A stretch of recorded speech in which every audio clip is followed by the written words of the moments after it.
creates a sequential arc to form a cloud-shaped object. They are used to highlight your markups of a drawing during the review stage. For example, in a building elevation drawing, we should show some details of a wall or some joints that appear in the building, so that we make a markup of the portion and enlarge it in some other place in the drawing area to show its detail view.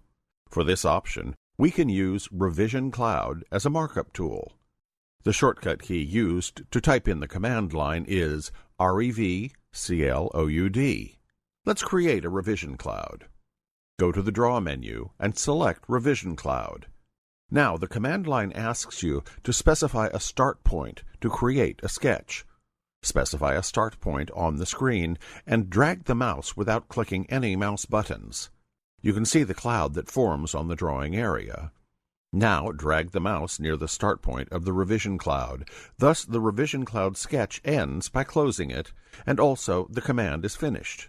Thus we created the revision cloud. Let's see some of the sub-options in the revision cloud. Arc length.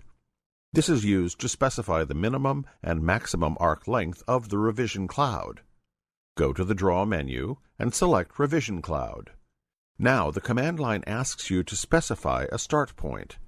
Now type A on the command line and press Enter to use the arc length option. Now the command line asks you to specify a minimum length of the arc. Thus specify the value as 1 and Enter. Now the command line asks you to specify a maximum length of an arc. Thus specify the value as 2 and press Enter. And finally, the command line asks you to specify a start point to start the sketch. Select a start point on the drawing area and drag the mouse to create a revision cloud.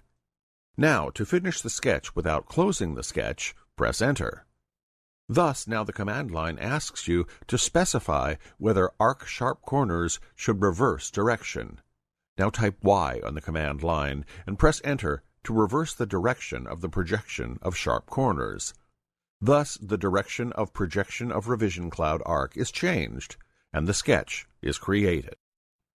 Let's see the next option, Object. It is used to convert an entity or object into a revision cloud. For example, draw a circle on the drawing area using the Circle command. Drag the mouse to the Draw menu and select Revision Cloud. Now the command line asks you to specify the start point. Now type O on the command line and press Enter to use the Object option. Now the command line asks you to select an object. Now select the circle on the drawing area. The command line asks you to specify the direction of arc projections. Type N on the command line and press Enter to have the same direction projection of arc. Thus the object is converted into a revision cloud object using the Object option in a revision cloud. One more option in the revision cloud is Style. It is used to change the style of the revision cloud. There are two types of styles available in Revision Cloud. They are Normal. It displays the revision cloud as sketched by using a pencil. And Calligraphy. It displays the revision cloud as sketched by using a calligraphy pen, that is, a pen with some width. Spline. The shortcut key to use to type in the command line is SPL. Definition. A spline is a smooth curve that passes through or near a given set of points. Splines are created with the spline command and are defined by an arbitrary number of control points. Here are the steps showing you how to create splines and describe the options of the spline command. Go to the Draw menu and select Spline command. Now the command line asks you to specify a first point. Specify a first point on the drawing area. Then specify the next point on the drawing area to create more curved sketch. Now type F on the command line and press Enter to specify a fit tolerance, whereas fit tolerance determines how closely the spline object comes to the points used to define it. The default value of 0 forces the spline to pass precisely through the selected control points. Values greater than 1 allow the curve to pass that selected point within that tolerance value. Now, type the value as 1 on the command line and press Enter. Specify many points on the drawing area to sketch a spline. To create a closed spline, type C on the command line and press Enter. Now the command line asks you to specify tangent. According to the tangent point direction, the smoothness is created along the spline. Press Enter to accept the default tangent direction. To create an open spline, again enter the spline command. For that, type SPL on the command line and press Enter.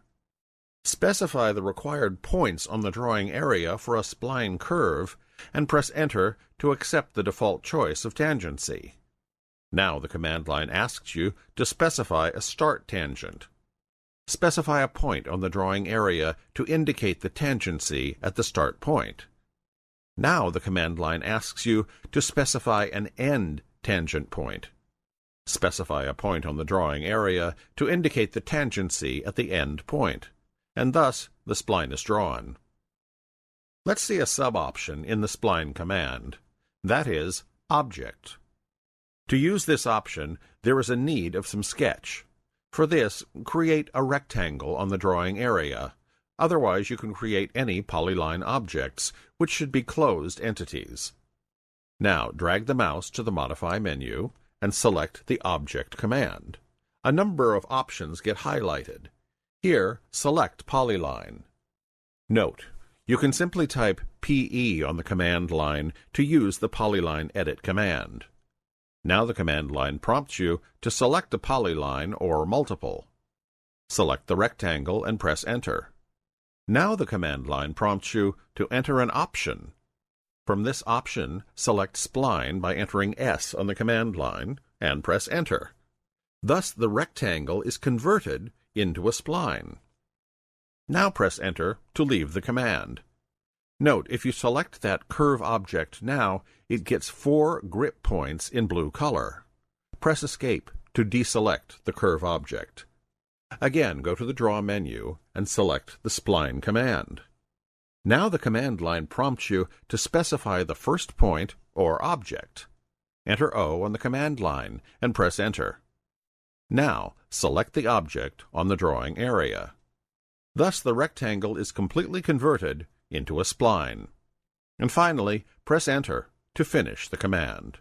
Note, if you select the curve object now, it gets 6 grip points in blue color for more smoothness of the curve. Press the Escape key to deselect the curve object. And thus, the spline command is finished.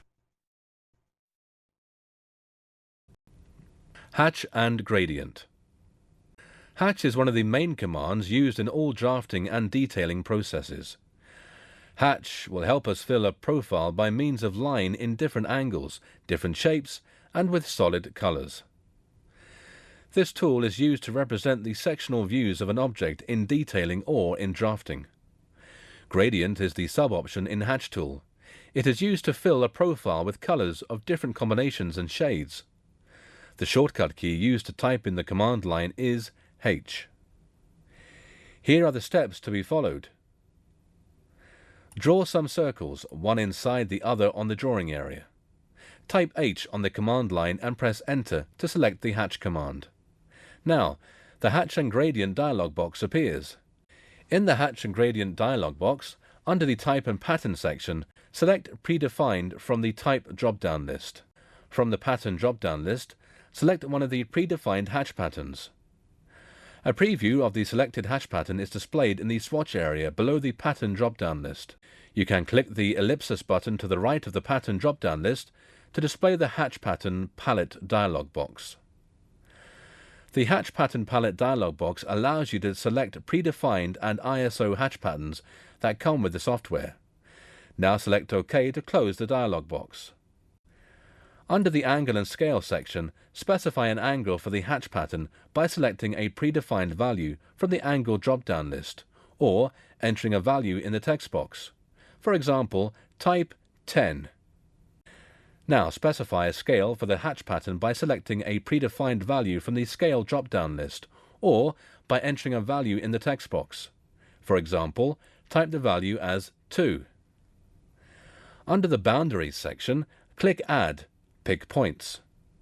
You are back to the drawing area window to pick a point inside the closed boundary. On the command line, pick Internal Point or select Objects and Remove Boundaries gets displayed. Click on the drawing area window within a closed boundary to define the boundary for a hatch object. The boundary is calculated, and you are prompted for additional closed areas. Now, select another object. If the area of the selected object is not closed, the boundary can't be calculated as the message box is displayed. The system variable, HP GapTool, specifies that if a tolerance value is used when calculating a closed boundary with objects, it doesn't completely form a closed area. Now click OK to close the dialog box. Press Enter to accept the selected boundaries and to return to the Hatch and Gradient dialog box. In the Hatch and Gradient dialog box, click Preview. The hatch object is displayed in the drawing. Press Escape to return to the Hatch and Gradient dialog box to make changes, or press Enter to create the hatch object. Now select the arrow key on the right bottom side. It displays the mode of hatching. Now select any type, for example, select Normal Type and select to preview. To remove any boundary, press the Escape key on the keyboard and you will be back to the Hatch and Gradient dialog box. Now click Remove Boundaries button. You are back to the drawing area window to pick a point inside the closed boundary to remove the boundary. Select an object to be removed from the hatching and press Enter. Now select OK to finish the hatch. The hatch object is created and the command ends. Array. Array creates regular patterns of selected objects in either rectangular, meaning rows and columns, or polar, meaning circular arrangements. When compared to previous versions of AutoCAD, the Array option is created as an icon, and it is very easy to use. There are two types of creation of array. Let's see the first one of array, which is rectangular array. Here are the steps to create a rectangular array. Draw a rectangle on the drawing area. Drag the mouse to Menu Browser and select the Modify menu. Here, the Array option appears. This method is similar to previous versions of AutoCAD. In AutoCAD 2009, this method is simplified. Drag the mouse to Modified tab and click the down arrow.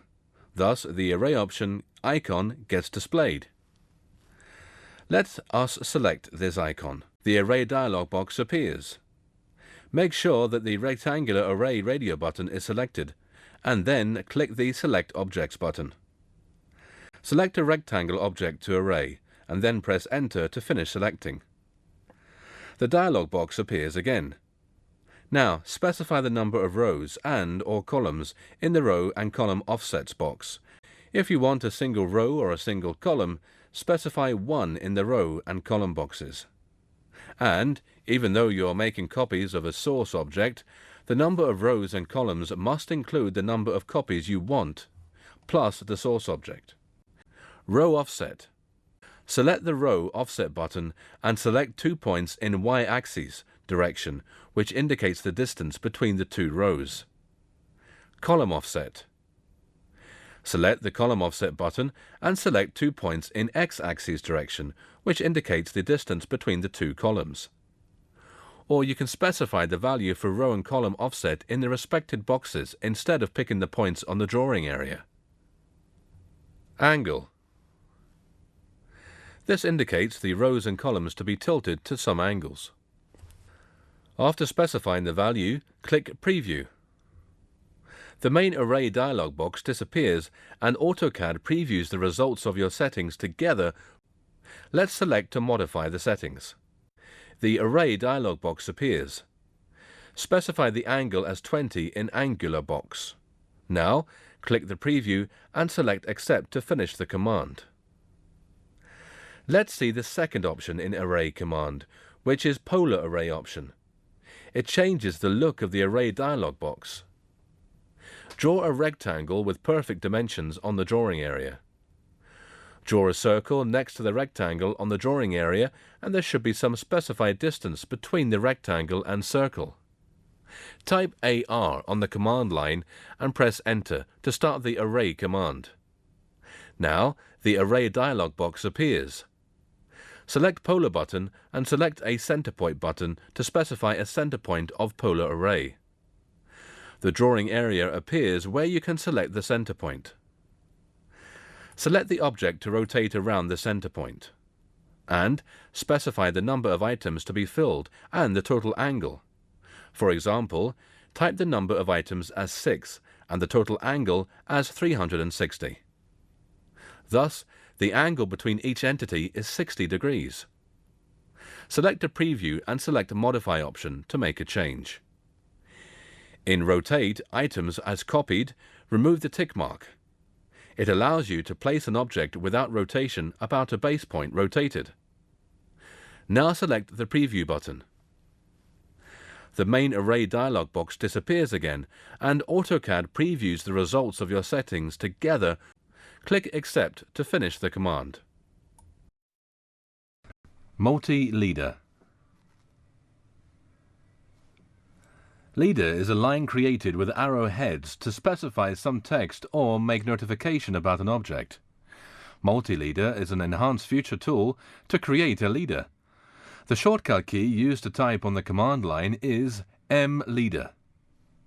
Let's see how to create a multi-leader. Create a sketch on the drawing area. Go to Dimension panel. Now click on the Multi-leader tab and select Multi-leader command. The command line asks you to specify a leader arrowhead location.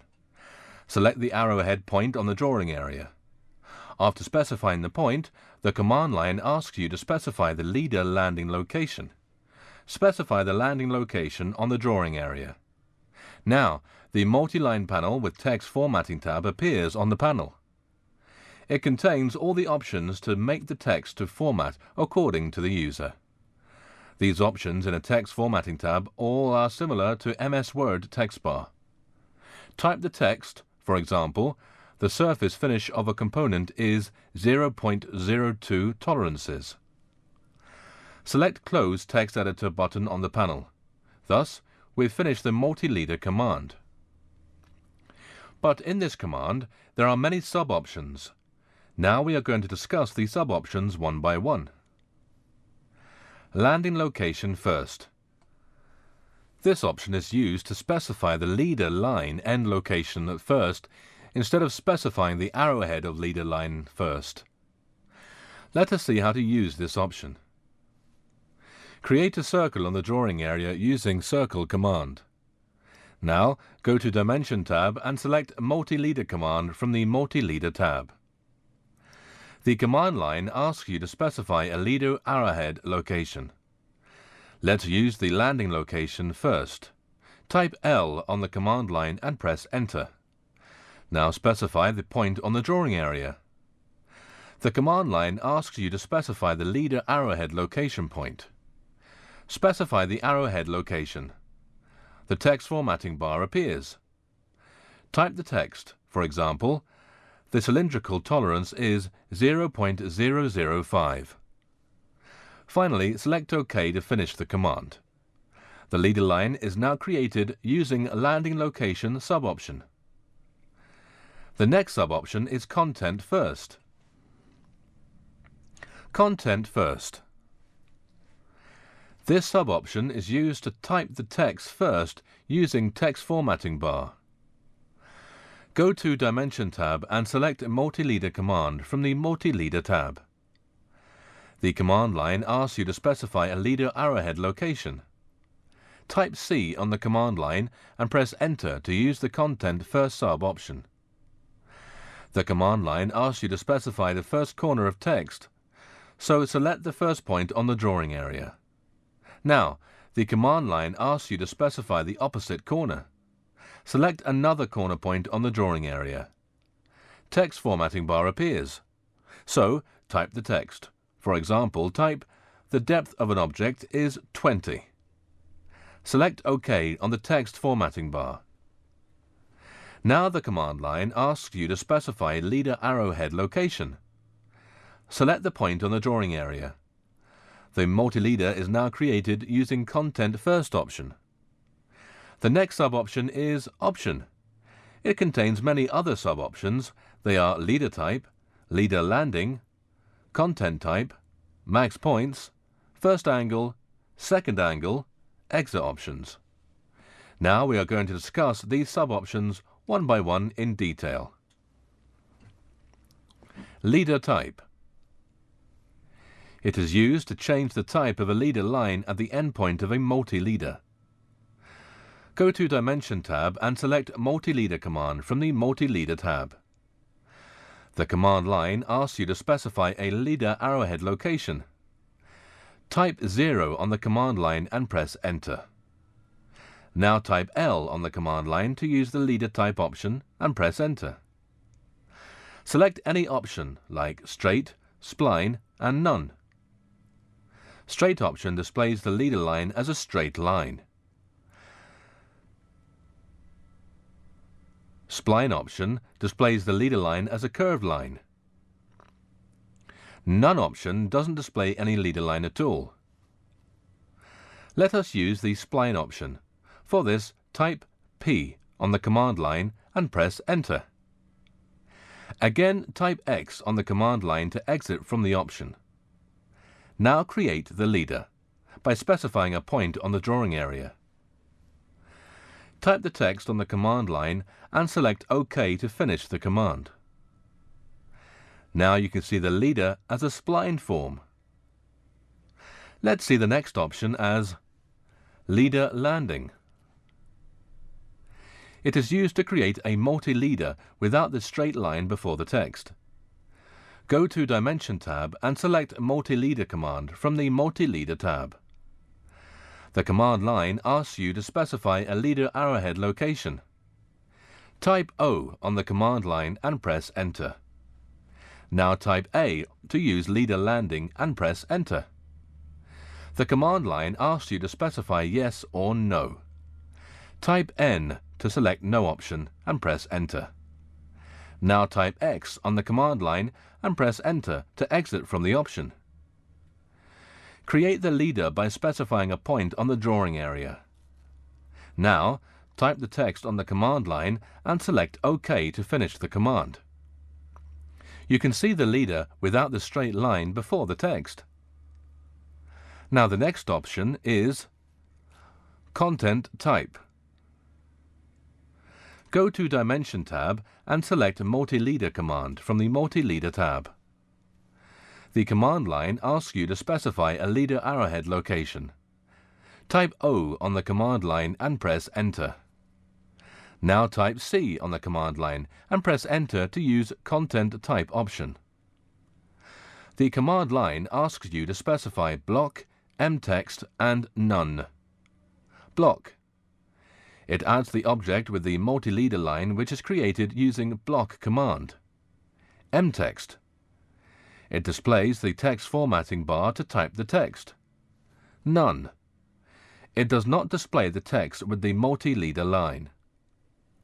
Let us type N on the command line and press Enter. Now again type X on the command line and press Enter to exit from the option. Specify the point on the drawing area to specify the arrowhead and specify another point for the landing location.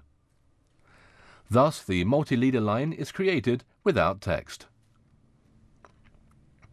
The next option is Max Points.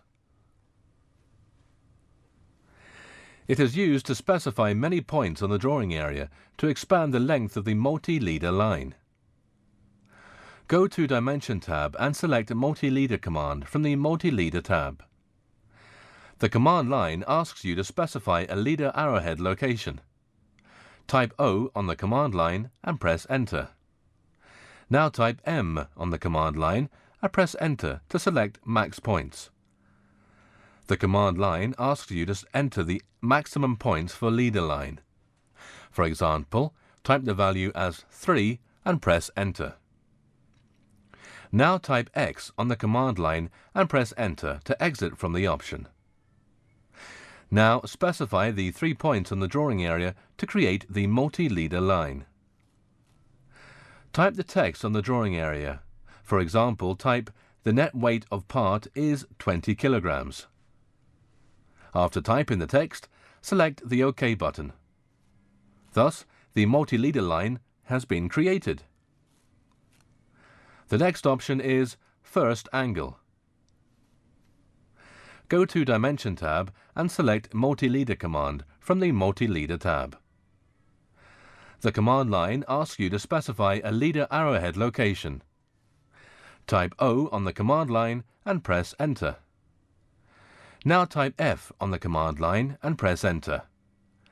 The command line asks you to specify the first angle constraint. For example, type the value 30 and press Enter. Type X on the command line and press Enter. Now specify the first point. Note that the second point is specified with an angle of 30 degrees from the first point.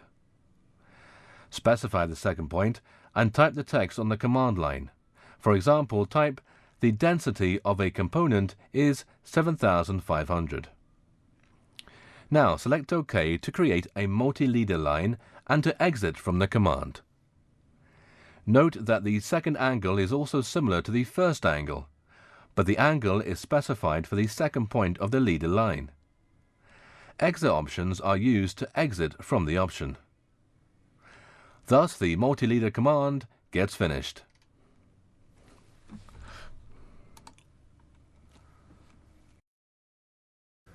Lengthen. Lengthen is one of the modify commands which is used to increase or decrease the length of an object, like lines and arcs. By using this command, we can easily change the length as per our requirement without setting any limit or border like command extend. The shortcut key used in command line is len. Before starting the command, create some object lines and arcs to apply the command. Let us see how to change the length of an object using the lengthen command.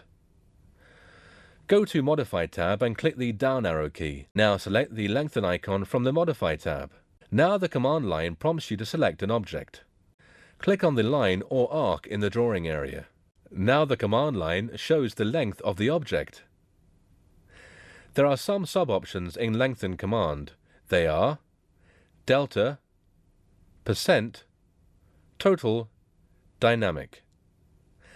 Let us see the option delta. Type DE on the command line and press Enter. The command line prompts you to enter the delta length. Type the length as 2 in command line and press Enter. Now the command line prompts you to select an object to change. Select the object in the drawing area. You can see the length of the object increases. Now press Enter to finish the command. Let us see one more option in delta. Go to Modify tab and click on the lengthen icon. Now the command line prompts you to select an object or delta, percent, total, dynamic. Type DE in the command line and press Enter. The command line prompts you to enter the delta length or angle. Type A and press Enter. Now the command line prompts you to enter the angle. Type the angle as 30 and press Enter. The command line prompts you to select an object to change. Now select the arc in the drawing area. Note that the angle option will work only for arc. You can only see the angle of the arc is 30-degree increase. Finally, press Enter to finish the command. Let us see the next option, percent. Go to Modify tab and click on the lengthen icon. Now the command line prompts you to select an object or delta, percent, total, dynamic. Type P in the command line and press Enter. The command line prompts you to enter percentage length.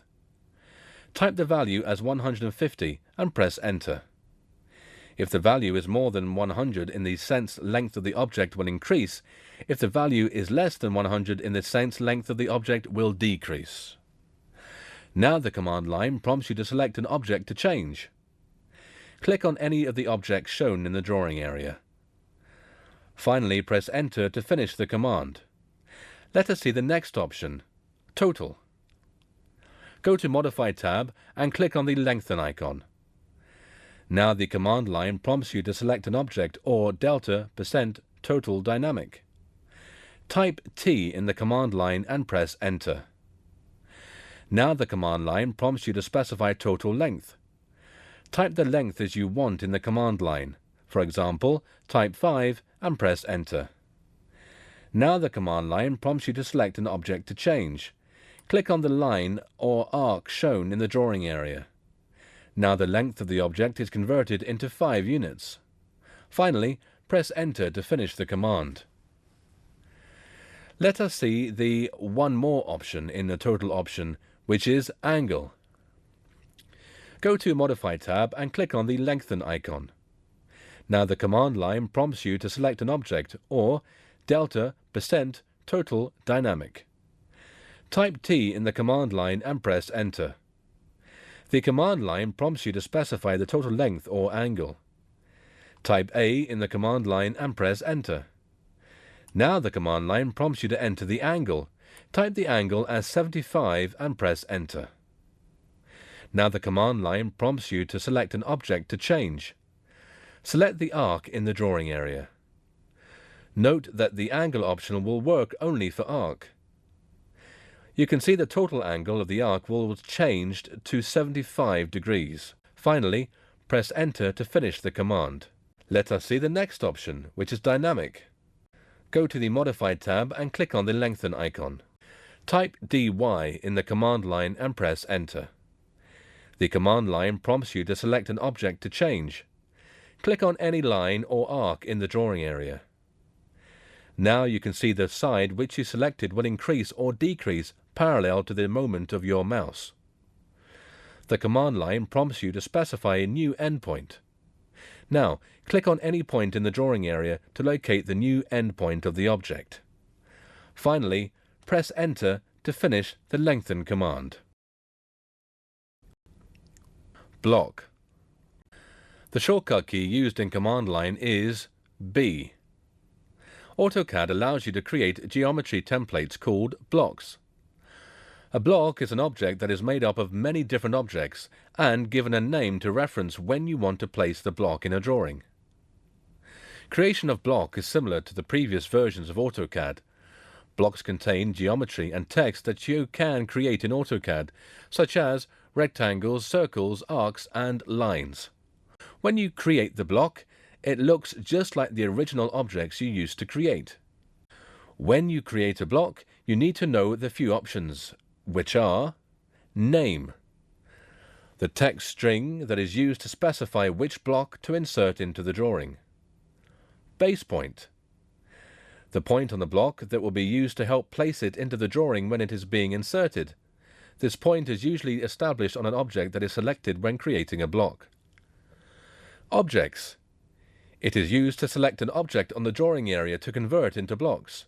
It has some sub-options. They are Retain. It keeps the objects you select for your block as they are, unchanged. Convert to block. It converts the objects you select into the block you are defining. It then acts like a single object after you've completed the block command. Delete. It deletes the objects you selected from your block. You may also notice that a warning message appears at the bottom of the objects group. This warning appears if you haven't selected objects for the block. After you've selected objects, the warning changes to tell you how many objects you've selected. Behavior. It helps to create how the block should be created. It contains sub-sum options. They are Annotative. It turns on the annotative scale feature for blocks. This feature lets you use a single block for different scale views of a drawing. With this feature turned on, AutoCAD can be set to adjust the size of the block to the appropriate scale for the drawing. Match block orientation to layout. With the annotative option turned on, this option gets highlighted. This option causes a block to always appear in its normal orientation, regardless of the orientation of the layout view. Scale uniformly. By default, blocks can have a different X, Y, or Z scale. This means that they can be stretched in any of the axes. You can lock the X, Y, and Z scale of the block by selecting this option. Allow exploding. By default, blocks can be exploded or reduced to their component objects. You can lock a block so that it can't be exploded by turning off this option. You can always turn on this option later if you decide that you need to explode a block. Settings. Block Unit lets you determine how the object should be scaled when it's inserted into the drawing using the Design Center feature discussed. By default, this value is the same as the current drawing's insert value. Hyperlink lets you assign a hyperlink to a block. This option opens the Insert Hyperlink dialog box, where you can select a location or file for the hyperlink. Description. It lets you include a brief description or keyword for the block. This option is very helpful when you need to find a specific block in a set of drawings. Open in Block Editor. If you turn on this option, the block is created and then opened in the Block Editor. These are the options available in the Block Definition command. Let us create a block. Create a sketch on the drawing area using Rectangle command and Circle command. Go to Block tab and select Create Icon. Now, a Block Definition dialog box appears. In the Name combo box, enter a meaningful name. Note that the name entered must be unique from others that already exist in the drawing, or end up redefining the existing block. The name entered must be within 255 characters or less. Under the Base Point area, let us click the Pick Point button under the Base Point area. You are back to the drawing window. Now specify a point in the drawing to use as the base point for the block. After selecting the base point for the block in the drawing window, you will return to the Block Definition dialog box. Under the Objects area, click the Select Objects button. You are back to the drawing window where you can select the objects that you want to add to the block. In the drawing window, select the objects you want to add to the block. Press Enter to complete selecting objects and return to the Block Definition dialog box. In the Block Definition dialog box under the Objects area, click one of the selected object modes. Let us select a Convert to Block option and click OK to end the command. Thus the block is created. Inserting blocks. Block Definition Table is used to store AutoCAD blocks. The Block Definition Table is used to hold information and settings about the block. In order to get the block to be displayed in the drawing, you need to insert a reference to the block definition from the table. An inserted block in the drawing is known as a block reference because it refers back to its definition in the table. To start the Insert command and display the Insert dialog box, type I on the command line and press Enter. The Insert dialog box appears on the screen. The selected name is displayed in the text box of the Name drop-down list. If you click the Browse button, the Select Drawing File dialog box appears. Select the drawing file that you want to insert as a block. A preview is shown at the right side in a Select Drawing File box. Click Open. The name of the selected drawing file is displayed in the text box of the Name drop-down list, and the path to the drawing is displayed just below the drop-down list. In the Insert dialog box, under the Insertion Point area, either check or uncheck the Specify On-Screen option. If Specify On-Screen is unchecked, enter the coordinate value for the insertion point of the block in the X, Y, and Z text boxes. If Specify On-Screen is checked, you will be prompted to the insertion point of the block during the block insertion process under the Insert dialog box is closed. Let us select Specify On-Screen is checked. Under the Scale area, either check or uncheck the Specify On-Screen option. If it is unchecked, enter the scale for the X, Y, and Z axes in the text boxes. If Uniform Scale is checked, you can enter a scale only in the X axis text box, and the value is automatically assigned to the two other axes. If Specify On-Screen is checked, you will be prompted to the scale of the block during the block insertion process. If the block is created with the Scale Uniformly option checked, the Uniform Scale option is disabled and checked, forcing you to use only Uniform Scale. Let's type the scale factor value as 1 by selecting the unchecked option. Under the rotation area, either check or uncheck the Specify on-screen option. If it is unchecked, enter the rotation angle in the Angle text box. If Specify on-screen is checked, you are prompted to the rotation angle of the block during the block insertion process. Let's type the rotating angle as 45 by selecting the unchecked option. Under the block unit area, all you have to do is to verify the current insertion units and scale that you want applied to the block. The unit value is based on the current settings of the system variable.